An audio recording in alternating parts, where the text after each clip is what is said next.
ರಾಜ್ಯದ ಸುದ್ದಿಗಳನ್ನು ನೋಡೋಣ. ನಿಧಿ ಪತ್ತೆಯಿಂದ ಭಾರೀ ಕುತೂಹಲ ಮೂಡಿಸಿರುವ ಗದಗ ಜಿಲ್ಲೆಯ ಲಕ್ಕುಂಡಿಯಲ್ಲಿ ಉತ್ಖನನ ಆರಂಭವಾಗಿದೆ. ಕೋಟೆ ವೀರಭದ್ರೇಶ್ವರ ದೇವಸ್ಥಾನದ ಬಳಿಯ ಮೊದಲ ದಿನದ ಉತ್ಖನನ ಮುಕ್ತಾಯಗೊಂಡಿದೆ.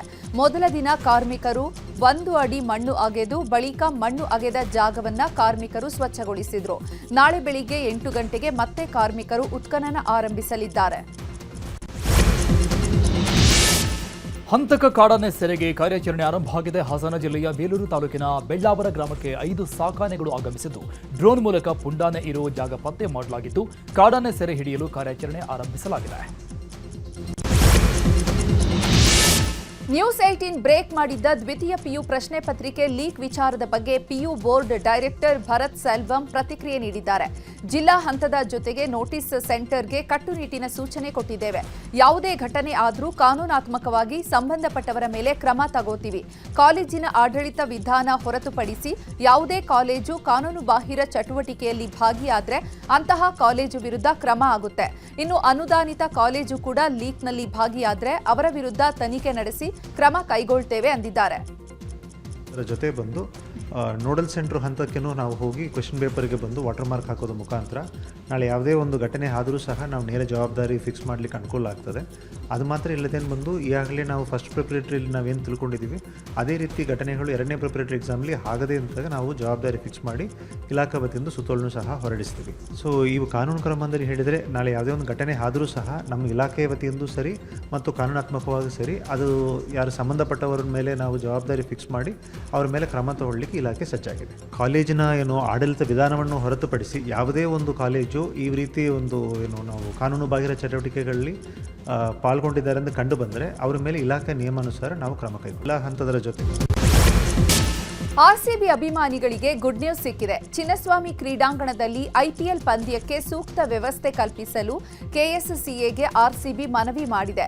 ಈ ಕುರಿತು ಎಕ್ಸ್ನಲ್ಲಿ ಪೋಸ್ಟ್ ಮಾಡಿರುವ ಆರ್ಸಿಬಿ, ಕ್ರೀಡಾಂಗಣದಲ್ಲಿ ಎಐ ತಂತ್ರಜ್ಞಾನದ 300ರಿಂದ 350 ಕ್ಯಾಮೆರಾಗಳನ್ನು ಅಳವಡಿಸಿ ಇದಕ್ಕೆ ಅಗತ್ಯವಿರುವಂತಹ ಅಂದಾಜು 4.5 ಕೋಟಿ ಹಣ ನೀಡುವುದಾಗಿ ಆರ್ಸಿಬಿ ತಂಡ ಹೇಳಿದೆ. ಅಲ್ಲದೆ ಅಭಿಮಾನಿಗಳ ಸುರಕ್ಷತೆಗೆ ಎಂಟ್ರಿ ಮತ್ತು ಎಕ್ಸಿಟ್ ಗೇಟ್ಗಳಲ್ಲಿ ಕ್ರಮ ಕೈಗೊಳ್ಳುವಂತೆ ಮನವಿ ಮಾಡಿದೆ. ಹುಬ್ಬಳ್ಳಿಯ ಉಪಕಾರಾಗೃಹದ ಬಳಿ ಖೈದಿ ಹೈಟ್ ಡ್ರಾಮಾ ಮಾಡಿದ್ದಾನೆ. ಕೊಲೆ ಆರೋಪಿ ಬಂಗಾರ ಬಾಲ್ಯನಿಂದ ಹೈಟ್ ಡ್ರಾಮಾ ಮಾಡಲಾಗಿದೆ. ಹುಬ್ಬಳ್ಳಿಯ ಮಂಟೂರು ರಸ್ತೆಯಲ್ಲಿ ನಡೆದಿದ್ದ ಮಲ್ಲಿಕ್ ಹತ್ಯೆ ಪ್ರಕರಣದಲ್ಲಿ ಈ ಬಂಗಾರ ಬಾಲ್ಯ A1 ಆಗಿದ್ದ. ಹೀಗಾಗಿ ಆತನನ್ನ ಹುಬ್ಬಳ್ಳಿ ಸಬ್ ಜೈಲಿನಲ್ಲಿ ಇರಿಸಲಾಗಿತ್ತು. ಆದರೆ ಜೈಲಲ್ಲಿ ಬೇರೆ ಖೈದಿಗಳಿಗೆ ಕಿರುಕುಳ ನೀಡಿದ ಹಿನ್ನೆಲೆಯಲ್ಲಿ ವಿಜಯಪುರ ಸಬ್ ಜೈಲಿಗೆ ರವಾನೆ ಮಾಡುವ ವೇಳೆ ಹೈಟ್ ಡ್ರಾಮಾ ಮಾಡಿದ್ದಾನೆ. ಬಿಗ್ ಬಾಸ್ ಸೀಸನ್ 12ರಲ್ಲಿ ರಣಹದ್ದು ಬಗ್ಗೆ ಆಕ್ಷೇಪಾರ್ಹ ಪದಬಳಕೆ ವಿಚಾರವಾಗಿ ಉಪ ಅರಣ್ಯ ಸಂರಕ್ಷಣಾಧಿಕಾರಿ ಕಚೇರಿಯಿಂದ ನೋಟಿಸ್ ನೀಡಲಾಗಿದೆ. ಕಲರ್ಸ್ ಕನ್ನಡ ವಾಹಿನಿಯ ಬಿಗ್ ಬಾಸ್ 12ರ ಪ್ರೋಗ್ರಾಂ ಹೆಡ್ಗೆ ನೋಟಿಸ್ ಕೊಡಲಾಗಿದೆ. ಮುಂದಿನ ಸಂಚಿಕೆಯಲ್ಲಿ ಪ್ರೇಕ್ಷಕರಿಗೆ ಸ್ಪಷ್ಟೀಕರಣ ನೀಡುವಂತೆ ನೋಟಿಸ್ನಲ್ಲಿ ಸೂಚನೆ ನೀಡಲಾಗಿದೆ. ಈ ವಾರ ಬಿಗ್ ಬಾಸ್ ಶೋನ ಗ್ರ್ಯಾಂಡ್ ಫಿನಾಲೆ ನಡೆಯಲಿದೆ. ಈ ಹಿನ್ನೆಲೆ ಬಿಗ್ ಬಾಸ್ ಶೋ ಕುರಿತು ನಟ ಶಿವಣ್ಣ ಮಾತನಾಡಿದ್ದಾರೆ. ಬಿಗ್ ಬಾಸ್ ಫೈನಲಿಸ್ಟ್ ಗಿಲ್ಲಿ ನಟನಿಗೆ ಶಿವಣ್ಣ ಶುಭ ಹಾರೈಸಿದ್ದಾರೆ. ಗಿಲ್ಲಿ ನಟನ ಸ್ಟೈಲ್ನಲ್ಲೇ ಆಕ್ಷನ್ ಮಾಡಿ ಟೇಬಲ್ ಕುಟ್ಟಿ ಗಿಲ್ಲಿನೇ ಗೆಲ್ಲೋದು ಅಂದಿದ್ದಾರೆ. ಒಳ್ಳೆಯವರಿಗೆ ಯಾವತ್ತೂ ಒಳ್ಳೇದಾಗಬೇಕು. ಗಿಲ್ಲಿ ನಟ ಒಳ್ಳೆಯ ಟ್ಯಾಲೆಂಟ್ ಇರುವಂತಹ ಹುಡುಗ. ಆತ ಗಿಮಿಕ್ ಎಲ್ಲ ಮಾತನಾಡೋದಿಲ್ಲ. ಗಿಲ್ಲಿ ಗೆದ್ದೇ ಗೆಲ್ತಾನೆ ಅಂತ ಹೇಳಿದ್ದಾರೆ. ಯೂಶಲಾಗಿ ಅಷ್ಟು ನನಗೆ ಗಿಲ್ಲಿ ನಟ ಬರುತ್ತೆ ತುಂಬ ಇಷ್ಟ, ಅದು ನೋ ಡೌಟ್ ಅಬೌಟ್ ಇಟ್. ಯಾಕಂದರೆ ಅಷ್ಟು ನೋಡಲ್ಲ, but sometimes when I get time I watch. But Gilli ನಟ ನನಗೆ ಫ್ರಾಂಕ್ಲಿ ಸೇಯಿಂಗ್. ನ್ಯೂಸ್ 18 ಕನ್ನಡದ ವತಿಯಿಂದ ಅದ್ದೂರಿಯಾಗಿ ಕರುನಾಡ ಹಬ್ಬ ಕಾರ್ಯಕ್ರಮ ನಡೆಸಲಾಗ್ತಾ ಇದೆ. ಬೆಂಗಳೂರಿನ ಆರ್ಟಿ ನಗರದ HMT ಮೈದಾನದಲ್ಲಿ 3 ದಿನಗಳ ಕಾಲ ಕಾರ್ಯಕ್ರಮ ನಡೀತಾ ಇದೆ. ಇವತ್ತು ಕಾರ್ಯಕ್ರಮವನ್ನು ನಗರಾಭಿವೃದ್ಧಿ ಸಚಿವ ಭೈರತಿ ಸುರೇಶ್ ಉದ್ಘಾಟಿಸಲಿದ್ದಾರೆ. ಈ ನಡುವೆ ಕಾರ್ಯಕ್ರಮಕ್ಕೆ ನಟ ನಿನಾಸಂ ಸತೀಶ್, ನಟಿ ಸಪ್ತಮಿಗೌಡ, ಮೇಘಾ ಶೆಟ್ಟಿ, ವಿನಯ್ ಕುಮಾರ್ ಆಗಮಿಸಲಿದ್ದಾರೆ. ಇದಲ್ಲದೆ ರಾಜಕೀಯ ಹಾಗೂ ಸಿನಿ ಗಣ್ಯರು ಭಾಗವಹಿಸ್ತಾ ಇದ್ದಾರೆ. ಇಂದಿನಿಂದ 18ನೇ ತಾರೀಖಿನವರೆಗೂ ಒಟ್ಟು 3 ದಿನಗಳ ಕಾಲ ಮನರಂಜನೆ ಸೇರಿ ಆಹಾರ ಮೇಳ ಕಾರ್ಯಕ್ರಮ ನಡೆಸಲಾಗುತ್ತೆ.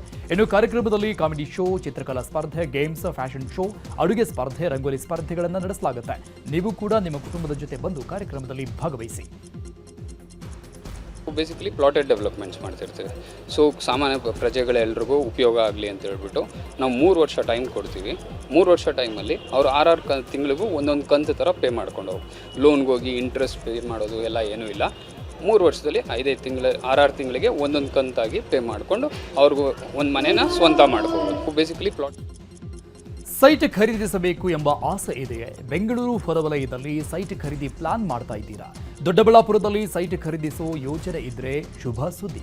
ನೈಬರ್ಹುಡ್ ಯೋಜನೆಯಲ್ಲಿ ಪ್ರತಿ ಸ್ಕ್ವೇರ್ ಮೀಟರ್ 999 ರೂಪಾಯಿ ನಿಗದಿ ಮಾಡಲಾಗಿದೆ. 5 ಸುಲಭ ಕಂತುಗಳಲ್ಲಿ ಸೈಟ್ ಖರೀದಿಸಲು ಅವಕಾಶ ಮಾಡಿಕೊಡಲಾಗಿದೆ. ಕೃಷಿ ವಿಶ್ವ ಹೌಸಿಂಗ್ ಕೋಆಪರೇಟಿವ್ ಸೊಸೈಟಿ ಲಿಮಿಟೆಡ್ ವತಿಯಿಂದ ಶುರು ಮಾಡಿರುವ ಈ ಯೋಜನೆ ಇದಾಗಿದೆ. ಹೆಚ್ಚಿನ ಮಾಹಿತಿಗೆ ನ್ಯೂಸ್ 18 ವತಿಯಿಂದ ಆರ್ಟಿ ನಗರದಲ್ಲಿ ಆಯೋಜನೆ ಮಾಡಿರುವ ಕರುನಾಡ ಹಬ್ಬದಲ್ಲಿ ನೇಬರ್ಹುಡ್ ಯೋಜನೆ ಕುರಿತು ಸ್ಟಾಲ್ನಲ್ಲಿ ಮಾಹಿತಿಯನ್ನು ಪಡೆಯಬಹುದು.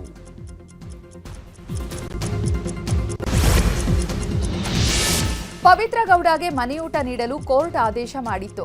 ಆದರೆ ಕೋರ್ಟ್ ಆದೇಶ ನೀಡಿದ್ರೂ ಕೂಡ ಪವಿತ್ರಾಗೆ ಮನೆಯೂಟ ಸಿಕ್ಕಿಲ್ಲ. ಕೋರ್ಟ್ ಆದೇಶದ ವಿರುದ್ಧ ಹೋರಾಟಕ್ಕೆ ಜೈಲಾಧಿಕಾರಿಗಳು ಮುಂದಾಗಿದ್ದಾರೆ. ಸೆಷನ್ಸ್ ಕೋರ್ಟ್ ಆದೇಶವನ್ನು ಪ್ರಶ್ನಿಸಿ ಹೈಕೋರ್ಟ್ ಮೊರೆ ಹೋಗಲು ಅಧಿಕಾರಿಗಳು ನಿರ್ಧರಿಸಿದ್ದಾರೆ. ಈಗ ದೇಶದ ಸುದ್ದಿಗಳನ್ನು ನೋಡೋಣ. ಮುಂಬೈ ಪಾಲಿಕೆ ಉದ್ಧವ್ ಠಾಕ್ರೆಯ ಭದ್ರಕೋಟೆ ಅಂತ ಹೇಳಲಾಗ್ತಾ ಇತ್ತು. ಇದೀಗ ಉದ್ಧವ್ ಠಾಕ್ರೆ ಮುಂಬೈ ಕೋಟೆ ಛಿದ್ರಗೊಂಡಿದೆ. ಬಿಜೆಪಿ ಹಾಗೂ ಶಿಂಧೆ ಬಣದ ಶಿವಸೇನೆ ಇದೀಗ ಸರಳ ಬಹುಮತ ಪಡೆದುಕೊಂಡಿದೆ. 117ಕ್ಕೂ ಹೆಚ್ಚು ಕ್ಷೇತ್ರದಲ್ಲಿ ಮಹಾಯುತಿ ಮುನ್ನಡೆ ಸಾಧಿಸಿದೆ. 30 ವರ್ಷಗಳ ಬಳಿಕ ಠಾಕ್ರೆ ಬಣಕ್ಕೆ ತೀವ್ರ ಮುಖಭಂಗವಾಗಿದೆ. ಕಳೆದ 3 ದಶಕಗಳಿಂದಲೂ ಕೂಡ ಮುಂಬೈ ಪಾಲಿಕೆಯಲ್ಲಿ ಶಿವಸೇನೆ ಪ್ರಾಬಲ್ಯ ಮೆರೆದಿತ್ತು. ಇದೀಗ ಠಾಕ್ರೆ ಕೋಟೆಯನ್ನ ಮಹಾಯುತಿ ಭೇದಿಸಿದೆ. ಮುಂಬೈ ಪಾಲಿಕೆಯಲ್ಲಿ ಮಹಾಯುತಿ ಅಬ್ಬರಿಸಿದೆ. 126 ಸೀಟು ಗೆದ್ದ ಮಹಾಯುತಿ ಕಾರ್ಯಕರ್ತರು ಸಂಭ್ರಮಾಚರಣೆ ಮಾಡಿದ್ದಾರೆ. ಮನ್ಕ್ರೂಡ್ ನಗರದಲ್ಲಿ ಬಿಜೆಪಿ ಕಾರ್ಯಕರ್ತರು ಪಟಾಕಿ ಸಿಡಿಸಿ ಸಿಹಿ ಹಂಚಿ ಸಂಭ್ರಮಿಸಿದ್ದಾರೆ. ಹಾಗೆಯೇ ಮಹಾಯುತಿ ಗೆಲ್ತಾ ಇದ್ದಂಗೆ ಬಿಜೆಪಿ ಶಿವಸೇನೆ ಕಾರ್ಯಕರ್ತರ ಸಂಭ್ರಮ ಮುಗಿಲು ಮುಟ್ಟಿತ್ತು. ಮುಂಬೈನಲ್ಲಿರುವ ಶಿವಸೇನಾ ಭವನ ಮುಂಭಾಗ ಪರಸ್ಪರ ಬಣ್ಣ ಎರಚಿ ಬಿಜೆಪಿ ಹಾಗೂ ಏಕನಾಥ ಶಿಂದೆ ಬಣದ ಶಿವಸೇನೆ ಕಾರ್ಯಕರ್ತರು ಸಂಭ್ರಮಿಸಿದ್ದಾರೆ. ಮುಂಬೈ ಸೇರಿದಂತೆ ಮಹಾರಾಷ್ಟ್ರದ 29 ಪಾಲಿಕೆಗಳಿಗೆ ನಿನ್ನೆ ಮತದಾನ ನಡೆದಿದೆ. ಬಿಜೆಪಿ ಒಟ್ಟಾರೆ 26 ನಗರ ನಿಗಮಗಳಲ್ಲಿ ತನ್ನ ಪಾರುಪತ್ಯ ಸ್ಥಾಪಿಸಿದ್ದು ಅಧಿಕಾರದ ಚುಕ್ಕಾಣಿ ಹಿಡಿಯಲು ಅಣಿಯಾಗಿದೆ.